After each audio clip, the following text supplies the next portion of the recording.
Assalamualaikum warahmatullahi wabarakatuh. Nama saya Anggi Basmara, NIM 0305-2021-24, kelas PMM 4 semester 1. Bahasa Indonesia mengalami perkembangan yang sangat pesat sebagai dampak kemajuan ilmu pengetahuan, teknologi, dan seni. Penggunaannya pun semakin luas dalam beragam ranah pemakaian, baik secara lisan maupun tulis. Baik, di sini saya akan membahas tentang pedoman umum bahasa Indonesia. Kita harus mengetahui bagian dari pedoman umum bahasa Indonesia yaitu 1. Pemakaian huruf, 2. Penulisan kata, 3. Pemakaian tanda baca. Kita masuk ke pemakaian huruf yang antara lain 1. Huruf abjad. Abjad yang dipakai dalam ejaan bahasa Indonesia terdiri atas 26 huruf, yaitu A, B, C, D, E, F, G, H, I, J, K, L, M, N, O, P, Q, R, S, T, U, V, W, X, Y, Z. Yang kedua, huruf vokal, yaitu A, I, U, E, O. Yang ketiga, huruf konsonan, yaitu semua huruf abjad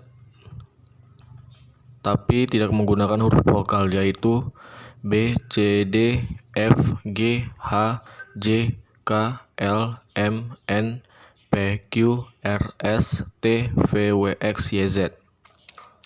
Yang keempat, huruf diftong. Di dalam bahasa Indonesia terdapat 4 diftong yang dilambangkan dengan gabungan huruf vokal I, AU, E, dan OE.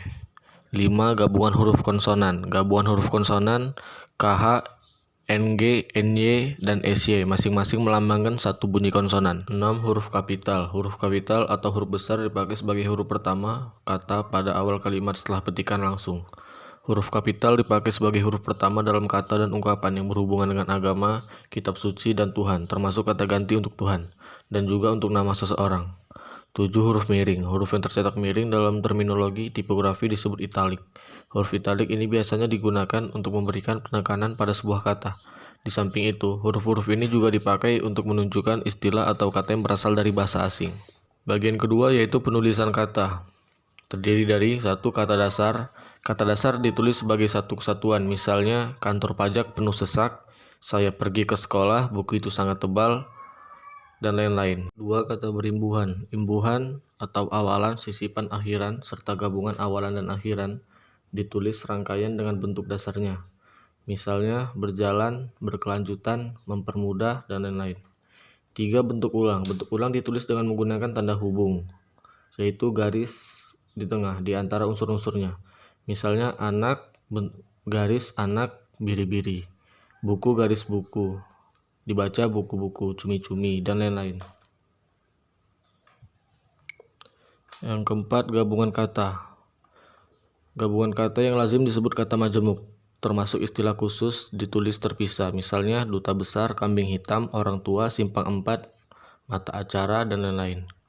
Yang kedua, gabungan kata yang dapat menimbulkan salah pengertian ditulis dengan membubuhkan tanda hubung di antara unsur-unsurnya, misalnya anak garis istri pejabat, ibu garis bapak kami, buku garis sejarah baru.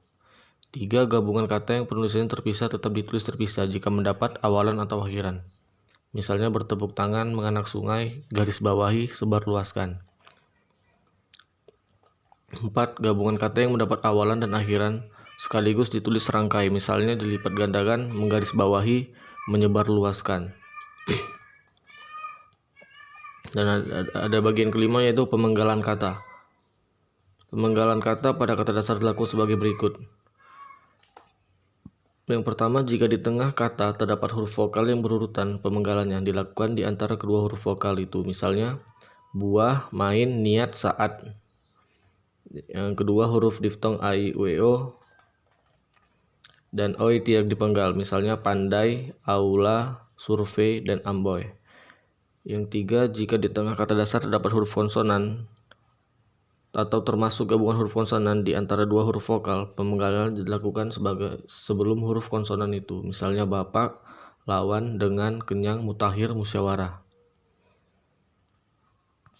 Selanjutnya kata depan. Kata depan seperti di, ke, dan dari ditulis terpisah dari kata yang mengikutinya. Selanjutnya partikel. Partikel lah, kah, dan tah ditulis serangkaian dengan kata yang mendahulunya. Misalnya bacalah buku itu baik-baik. Apakah yang tersirat dalam surat itu? Siapakah gerangan dia? Apakah gunanya bersedih hati?